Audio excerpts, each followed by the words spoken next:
Hello everyone, आज है 19 मार्च और आज इस वीडियो में हम बात करने जा रहे हैं जेंसोल इंजीनियरिंग के बारे में। 224 रुपये का शेयर है, आज भी 5% का लोअर सर्किट लगा है और एक महीने में 60% का फॉल है। लगातार गिरावट पे गिरावट है, खुलते ही 5% का लोअर सर्किट लगा देता है।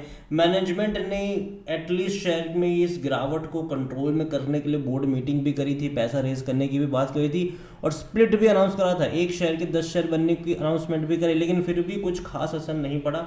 शेयर हर रोज़ गिर ही रहा है। बात करेंगे वीडियो में इसके बारे में, लेकिन उससे पहले अगर आपने अभी तक चैनल को सब्सक्राइब नहीं किया है तो प्लीज़ अभी इसे सब्सक्राइब कर लीजिए, क्योंकि आगे भी बहुत सारे वीडियोस हैं जो वो काफ़ी ज़्यादा हेल्प करेंगे।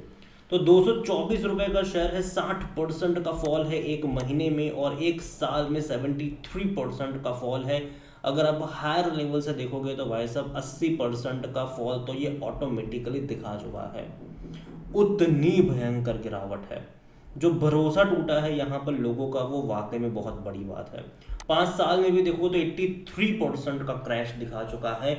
मैक्सिमम भी अगर आप देखोगे तो भी यही हाल है भाई साहब, अपने ऑल टाइम लो पे जा चुका है जेंसोल इंजीनियरिंग का शेयर। गिरावट भयंकर है, 80% का क्रैश दिखा चुका है अपने पीक से। और भैया 2025 का सबसे बड़ा वेल्थ डिस्ट्रॉयर बन चुका है। रिटेल इन्वेस्टर ने 1200 करोड़ रुपए यहाँ पर लूज करे हैं अपने। इतनी भयंकर यहाँ पर गिरावट दिखाई है। जो रीसेंट पीक था इसका 1125, वहां से अगर आप देखो तो 80% का फॉल ये दिखा चुका है। और इस कंपनी में अगर आप देखोगे तो रिटेल इन्वेस्टर का नुकसान ज़्यादा है, क्योंकि रिटेल इन्वेस्टर 35% का स्टेक ओन करते हैं यहाँ पर। और ये बड़ी बात है, बहुत बहुत बड़ी बात है।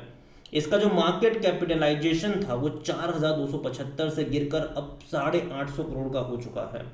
मार्केट कैप भी अगर आप देखो तो काफ़ी ज़्यादा वाइप्ड आउट यहाँ पर हो चुका है। यहाँ पर एफआईएस और डीआईएस की उतनी ज़्यादा होल्डिंग नहीं है, प्रमोटर के पास होल्डिंग थी यहाँ पर अगर आप देखो, लेकिन फिर भी ज़्यादातर क्वांटिटी जो यहाँ पर नुकसान जो कोई झेल रहा है तो वो रिटेल इन्वेस्टर है। अगर गलत यहाँ पर हो, देखो इसके ऊपर भी मैं पहले एक वीडियो बना चुका हूँ कि गिरावट क्यों आई हो। तब भी मैंने वीडियो में कहा था कि बॉटम फिशिंग करने की कोशिश मत करना, वरना बॉटम फिशिंग करते ही रह जाओगे। यहाँ पर दिक्कत यहाँ पर यही थी कि कंपनी के जो डेट है यहाँ पर, उसको लेकर डेट जो लॉन्ग टर्म लोन इनके जो ऑब्लिगेशंस है वहाँ पर भैया देखा आईसीआरए और सीआरए ने इनकी जो क्रेडिट रेटिंग थी उसको डाउनग्रेड करा था, क्योंकि पैसा नहीं चुका पाए थे इन्होंने। तो यहाँ पर हाल फिलहाल में जो इनके चीफ फाइनेंशियल ऑफिसर है वो भी रिजाइन करे, impacting the sentimental further to improve its financial condition. The company announce several major, जिनमें से कंपनी की जो बोर्ड मीटिंग हुई थी अभी 13 मार्च को ही हुई थी, जहां पर कंपनी ने कहा था कि 400 करोड़ रुपए रेज करेंगे थ्रू जो कन्वर्टेबल बॉन्ड्स है उसके जरिए, फॉरेन करेंसी कन्वर्टेबल बॉन्ड उसके जरिए, एंड 200 करोड़ जो है वो यहाँ पर इंश्योरेंस ऑफ वारंट्स के जरिए रेज करने का प्लान था यहाँ पर इनका, ठीक है। इसके अलावा कंपनी ने और क्या किया, अपने कुछ डिसइन्वेस्टमेंट भी करे हैं।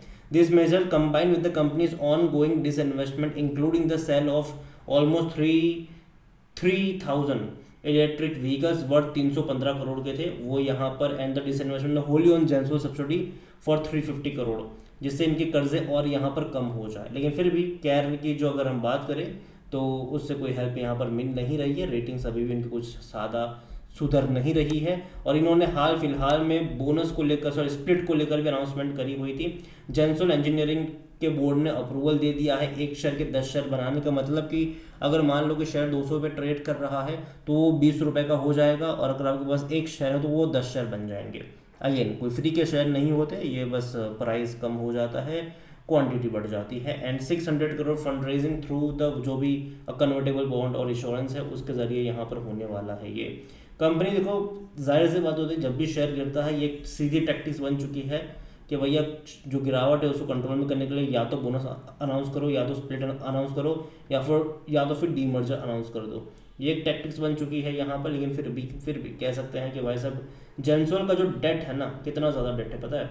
अर्लियर दिस मंथ जेंसोल्स का 2050 करोड़ का debt was downgrade to default status, including 1640 crore in long term debt and 400 crore in short term debt. गिरावट की एक मेन रीजन जो है वो ये था, जिसके चलते आईसीआर और कैन ने इनकी जो रेटिंग्स है उसको कंसर्न्स वाली कैटेगरी में डाला हुआ था। तो देखिए मैं पहले ही बोल चुका हूँ, अभी कहूँ कि देखो भले ही कंपनी ने कई सारी मतलब यहाँ पर अनाउंसमेंट्स करी हो, लेकिन फिर भी दिक्कत है। और दूसरी बात जो सरप्राइज था, और जब ये खबर आई थी मैंने आपको वीडियो बनाकर अपडेट मतलब उस टाइम भी मैंने बताया था कि जब गिरावट आई थी शेयर में, तो कंपनी के जो प्रमोटर्स थे वो टीवी पर आकर उन्होंने कहा था कि भैया कुछ नहीं है, हम तो शेयर खरीदेंगे। और सरप्राइज़ ये है कि उनके उस स्टेटमेंट के बाद उन्होंने बिकवाली करी थी बड़ी वाली। बाद में अगले दिन कंपनी ने स्टेटमेंट ये भी दिया कि वो उस पैसों का इस्तेमाल करेंगे कंपनी के कर्जे को कम करने के लिए। लेकिन अगेन भाई साहब, जब आप बात करो खरीदारी की, तो बेच कैसे आप सकते हो? तो बहुत सारी चीज़ें यहाँ पर चल रही है, ठीक है, बहुत सारी चीज़ें हैं। आज अगर हम वॉल्यूम देखें तो बहुत कम क्वांटिटी में ट्रेडिंग हो रहा है, 4 लाख से भी कम के शेयर यहाँ पर ट्रेड होते नजर आए हैं। कंपनी का अगर आप देखोगे तो भैया 1124 रुपये का 52 वीक्स का हाई है यहाँ पर, वहाँ से गिरा है ये। ऑल टाइम हाई तो 1375, ऑल टाइम लो 224 का, जो कि आज का है 52 वीक्स का भी मतलब वही है। तो अपने ऑल टाइम लो पे बैठा हुआ है ये। मार्केट कैप अगर देखो तो 850 करोड़ हो चुकी है। इतनी बड़ी गिरावट यहाँ पर देखने को मिल रही है जेंसोल में। कर्जा मेन कंसर्न है। और यहाँ पर वैल्यूएशन अगर आप देखोगे तो 8.5 का पी है, सस्ता लग सकता है काफ़ी लोगों को।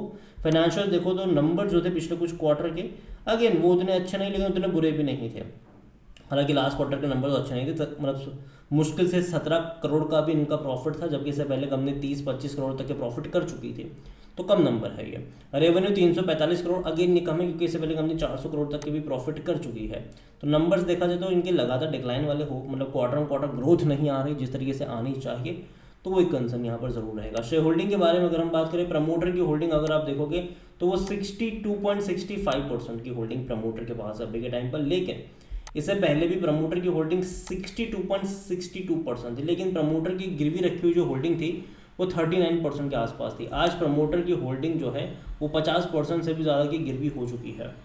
तो ये भी एक बड़ी बात है। इंस्टीट्यूशन लगातार बेच रहे हैं, म्यूचुअल फंड एग्जिट कर गए, डोमेस्टिक वालों के पास भी कुछ भी नहीं है। एफआईएस यहाँ पर देखो तो 0.63% का स्टेक लेकर बैठे, और बड़ी बिकवाली दिसंबर क्वार्टर में एफआईएस ने करी हुई है, बड़ी 2.30% से 0.63 पर आ गए।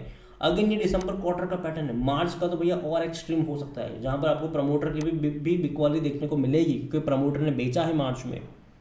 तो ये एक अलग होगा। यहाँ पर खरीदारी कौन कर रहा है भाई साहब? छोटा इन्वेस्टर खरीद रहा है। यहाँ पर 19% से खरीद के 23 पे आ चुका हो। ये सिर्फ 3 क्वार्टर पहले की बात है। इससे पहले की अगर आप थोड़ा और पीछे चले जाओगे समय में, तो रिटेल इन्वेस्टर भाई साहब सिंगल डिजिट में थे, आज वो 23% से भी ज़्यादा का स्टेक लेकर बैठे हैं। ओवरऑल देखो जेंसोल में इतना कहूँगा, वो कंपनी जो है वो अभी के लिए तो भैया दूर बैठकर तमाशा देखने वाला ही सिनारियो यहाँ पर नज़र आ रहा है। रिस्क लेने के बारे में सोचना नहीं चाहिए। मैंने पहले भी कहा था, जब ये गिरावट आई थी मैंने तब भी कहा था कि बॉटम फिशिंग करने जाओगे, बॉटम फिशिंग करते रह जाओगे। बेटर है कि दूर बैठो, तमाशा देखो। स्टेबिलिटी के बारे में थोड़ा सा वेट करो। यहाँ पर मैनेजमेंट का जो भले ही मतलब मैनेजमेंट ने कई सारी अनाउंसमेंट करी हो, लेकिन लोगों के सेंटीमेंट में कोई फ़र्क नहीं आ रहा है, कंपनी के फंडामेंटल्स में कोई फ़र्क नहीं आ रहा है। डेट को लेकर जो कंसर्न्स है, डेफिनेटली मुझे तो शायद चीज़ें थोड़ी बहुत बेहतर हो फ्यूचर में, लेकिन अगेन अभी के लिए जल्दबाजी मत करना, ठीक है। स्टेबिलिटी यहाँ पर पहले लौटने दो। ये मेरा ओपिनियन है, पर्सनल ओपिनियन है, कोई भी इन्वेस्टमेंट एडवाइस नहीं। वीडियो को यहीं पे एंड करता हूँ। पसंद आया हो तो लाइक कर, शेयर कर, चैनल अगर पहली बार है तो प्लीज़ सब्सक्राइब करें। और जेंसोल इंजीनियरिंग लिमिटेड के बारे में क्या सोचते हैं वो भी आप मुझे कमेंट में लिख के बता सकते हैं। Thank you.